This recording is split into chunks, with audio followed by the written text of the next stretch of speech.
Hi guys, welcome back. If you follow the channel, you know recently I just got a road bike, so that means I can set up my Litespeed to be my ideal gravel and adventure bike. So in this video I want to go over some of the changes I made as well as the components that are on the bike. But I mainly want to talk about how I ended up with this mullet setup, this 1x setup, as opposed to the 2x setup, which was originally planned. With that said, if you're in the process of building your gravel bike or thinking about building your gravel bike using SRAM group set, hopefully this video will benefit you or you'll find this entertaining. So let's get started.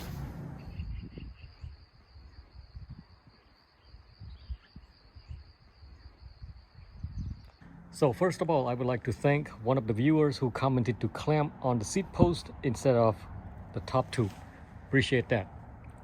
Alright, I did mention that this is going to be my all-around or do-it-all bike setup kind of thing, so it's going to be very subjective. But so here's what I want. Here are the objectives. I know I want SRAM just for the cleanliness, meaning no cables attached, don't have to reroute as many cables or wires and whatnot. And plus the rest of the bikes I have already have SRAM on them. So in a way it is cheaper to keep it in the family. I want the widest tire I can fit on the frame when I ride gravel, single track, or just, you know, slower rides with roadies, group ride out and about, things like that. In that case, 40s in the rear, 45s up front. I also want to bike pack off-road or tour on this bike sometimes, which means rack mounts, front and rear. And that is taken care of. I've had a gravel fork that I haven't found a reason to use, but that reason is here now, so it should get installed in a couple weeks. Some of you may be saying, why is he asking so much? Listen, why not? If this is the only bike that you have, trust me, you want all these possibilities. So with everything that I laid out so far, I know it would be much better to go with a super low gear, and the 2x, let's see, 4330 chainring and 1036 seem to be a little more efficient and gonna make more sense to go with than the 1x mullet setup. So anyway, long story short, I started sourcing out the 2x group set and, you know, for the build, and then I found out I can't use the front and the rear derailleurs of the 2x that I have because, well, one, the front derailleur only has clearance up to 35 millimeters tire. Anything wider than that, the battery will rub against the tire. I'll bring my road bike out and I'll show you what I mean. So I know it's hard to imagine just by hearing me talk. Two, this rear derailleur can only take up to 33 tooth cassette. So in order to get what I wanted, I need to have a complete group set. So I need a wide front derailleur, wide rear derailleur, wide bottom bracket, wide crankset, wide everything. So in other words, the regular 2x group set that I have will not work with tires that are wider than 35 millimeters. And that kind of screwed up most of everything that I was hoping for, as well as, you know, the stuff that I already have. So that's the first issue. Alright, for those of us who have had SRAM, you know exactly what I meant by the battery is rubbing against the tire. Otherwise, this is what the front derailleur looks like. So the battery will go on or connect to the front derailleur like so, just like that. And that's exactly what this one looks like from the top. Alright, I'm going to show you the clearance between the tire and the battery. Once again, this is Parallel P0 tubeless 28 millimeters, and it is sitting on Zip 454 NSW, measured to about 30 millimeters. So this is where the batteries start. I'm going to position my ruler right here. This is non-scientific, but you guys get the idea. So extending the ruler, and that's where the tire hits.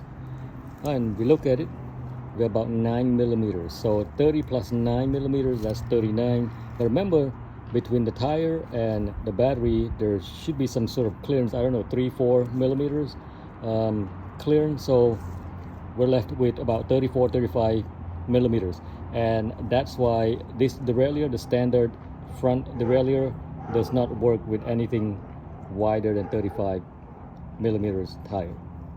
Not to get into too much tech, but in order to push out this front derailleur a little further to compensate for more tire clearance, a few things have to happen. So the spindle, the Q factor, and the chain line, they all have to work accordingly.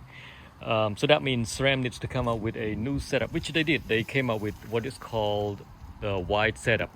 I'll talk about that a little bit in a second.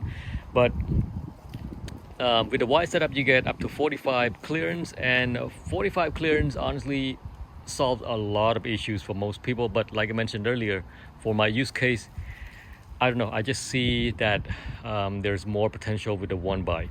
Again, this is just me personally. So another issue that I had was that I cannot run the quark power meter with the 4330 chainring, because that chainring is too small to fit the quark power meter. They came up with something alternative to call, I think it's power tap or something like that, that is in the spindle, in the pedal. Again, that does not work for me because most of the time I ride this bike, well, the gravel bike, in tennis shoes, so that just not gonna work. The second issue is, if you're like me, this is important. Even with this wide setup, it only has clearance up to 45 millimeters by 700C tire, which seems okay, seems big enough, especially if you're transitioning from road bike tires. But certain places that I've taken this bike to, I feel that 45s are just not cutting it. I feel that I want them wider than 45s. I don't know, if you ask me, I think 50 is the way to go. Some manufacturers are pushing 47, 48 tire clearance now. So like I said, I want to be able to fit 50 comfortably. And I know some of you may be saying, well, if this bike only has 40 mil clearance, why do you need more? I'm just basically preparing this group set and components so I can transfer to the next frame if I need to. And that's how I got here with this one by setup. So, you know, one by in the front and then looks like unlimited in the back. And later, again, I can always transfer this group set to a new frame and run 50 mils tires without having to worry about clearance issue. All right, so here's a brief rerun of what I've said in my previous video about this bike. Nothing out of the gravel setup, ordinary, pretty simple, straightforward. Pirelli Cinturato Gravel M 45s in the front, 40s in the rear. Zip Cyclist 303 tubeless with Orangina sealant. Yeah, it's a good juice. 160 mils. SRAM centerline rotors, front and rear. Force 42 tooth chainring with quark power meter.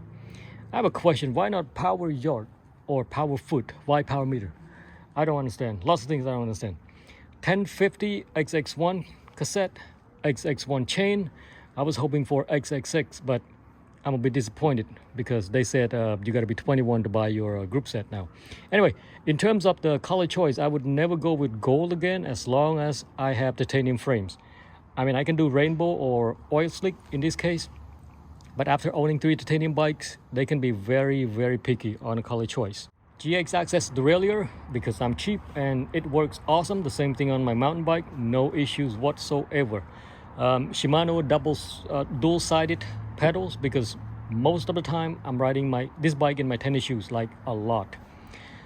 What else? 2 Silca titanium bottle cages, titanium seat posts, S-Works power mirror saddle.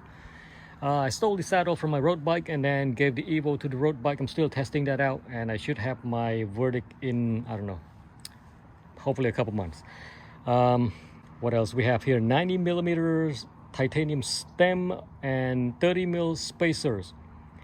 NVG series or gravel series handlebars with lizard skin bar tape, which is as fake as a $4 bill. Looks nothing like lizard skin. I got tricked, but I like them so far. Mount, let's see, pump mount, KH out front mount. That's it. Couple more things on the group set. Mostly I'm running 4, so shifters, brake levers, calipers, and then crank arms also by force. They are 170 mils. It is probably too soon to give any verdict or conclusion about this one by setup. I've only had it for about 3 months and I've been putting a lot of miles on it. So as of right now, here's what I think. If I had to rebuild the bike again, I would stick with the same exact setup, this one by setup here. I really enjoy the aesthetic, the simplicity of the one by. Before I went with this setup, I was thinking, you know what, maybe I'm not gonna have enough gear, or maybe I'm jumping too much versus the 2x. But no, I don't. In other words, I don't regret going with this 1x setup. Plus, being able to run 50mm tire in the future, it is a good peace of mind. Again, I'm gonna have to make a different video and talk more about that. All right, here's the fun part. I'm gonna put him on a scale and see what comes out.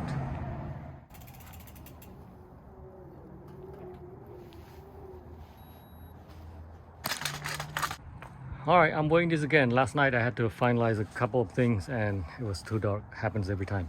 So 9,150 grams. 20.5 or 9,150 grams. So I don't know, I had an expectation that this bike is going to be a little lighter than, well, this setup here is going to be a little lighter than my previous setup, which was Shimano 105/Altegra. So I did weigh the cassette, 1028 cassette or 1128 Shimano 105 cassette last night. That came out to about 260 grams. This one is a little heavier. This one is 375 grams. I didn't get to weigh this one, but based off on the website, that's what it shows. So 115 grams heavier. But still, I mean, given that this is a 1x, shorter crank arms, smaller chain ring, and possibly lighter chain as well. I don't know. It's, oh, and by the way, all the components that were on the previous build are the same exact one on here. Also, somebody asked about these tires here. So 700 by 40 mils. This one comes out to 540 grams. 700 by 45 mils. That comes out to about 560 grams. But yeah, it's an interesting thing to look at. Let me know what you think. I'm always interested in reading those comments, and hopefully I'll learn a thing or two from you as well. Other than that, I'll see you in the next one.